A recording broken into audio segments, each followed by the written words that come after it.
Welcome back to Outnumbered, and happy Labor Day. If you are living paycheck to paycheck, don't worry, you're not alone. A recent Career Builder survey finds 78% of full-time workers say they live that way. That includes nearly 1 in 10 of those making $100,000 a year or more. 71% of all American workers say they are in debt. In spite of this, a recent CBS poll shows 69% think the economy is in good shape, compared to just 30% who say it's in very bad condition. Pete, what do you make of some of these numbers? Well, I think these numbers are why this president elected Donald Trump. Not to be partisan, but this sense, he had a guttural sense that the middle guy, the little guy, has been crushed, that your dollar doesn't go as far, that your jobs are gone, that your prospects are, maybe someone else is to blame for the lack of prospects that you have. But each of us, if not experiencing ourselves, know plenty of people who have worked their tail off for so much of their life, and they still feel like I'm just one insurance problem or one accident away from not having any savings at all. Yeah, and you see why it's a fact of where we are in this country. You see why people during Hurricane Harvey, Trish, couldn't get out of that region, even if they wanted to evacuate. Some people don't have the money for one night in a hotel with their family, let alone long-term displacement. So, you know, we talk about stagnant wages, and, you know, inflation creeps up and the cost of living creeps up, but paychecks don't follow suit. What can be done about this? You know, economists look at something called core CPI, where they strip out energy costs and they strip out food costs, and I'm like, don't strip that out, because you know what, that's what people are paying for. And so those things go up, and certainly as a result of the hurricane, we're going to see energy prices go up. Food prices have been going up, housing prices have been going up, and people can't keep up with it all. I keep talking about this hourglass economy. This is what we are confronting right now, where you have the haves and the have-nots. And I'll tell you, that's never been what this country was, and it should never be what this country is.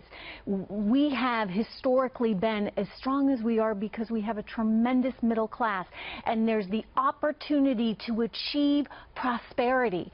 And you're climbing, and you're working hard, and it's all part of the same thing, which means we get back to, once again, the importance of lowering the tax rate on individuals and small business workers or owners, because they're the ones that are trying to generate money back into this economy. Yeah, and getting some money back in people's pockets. But I want to ask you, Sandra, is this a cultural shift? That's an interesting point. Are we now at a point where there's so much abundance of stuff around us that it's almost impossible to say no to, and it's much harder to save when you've got so many beautiful little items? A majority of people, 56%, said that they're saving at least $100 a month. I think it was $100 or less each month, okay? The recommendation by most financial experts is that you have a 6-month padding.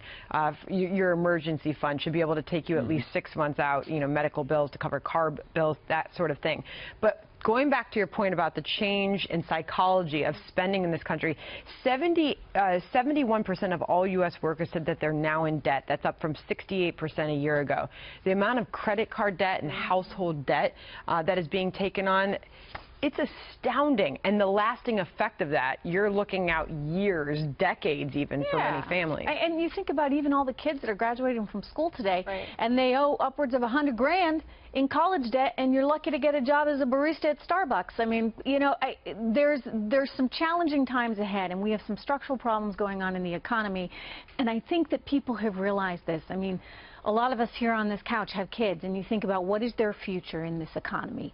And unless we're able to really plow through these structural hurdles, it's going to be very, very challenging. I want to bring Maria in here. I mean, is there a government solution that you see? Well, I was actually going to ask the economist on the couch what you think accounts for some of this, because the economy overall is doing fairly well despite the wage stagnation, which I think is a problem. And people are optimistic about the economy. And people are optimistic, much more optimistic about the economy than about many, many other things in this country. So I think part of it is the personal debt, and I agree, it's this culture of spend and get the newest gadget. But what are these structural economic things that you're talking about that account for structural economic things? For some of this problem? Yeah, I mean, you just look at, you know, I look at my husband's hometown in Western New York, right outside Buffalo, and they had a big plant there that made stuff for GM.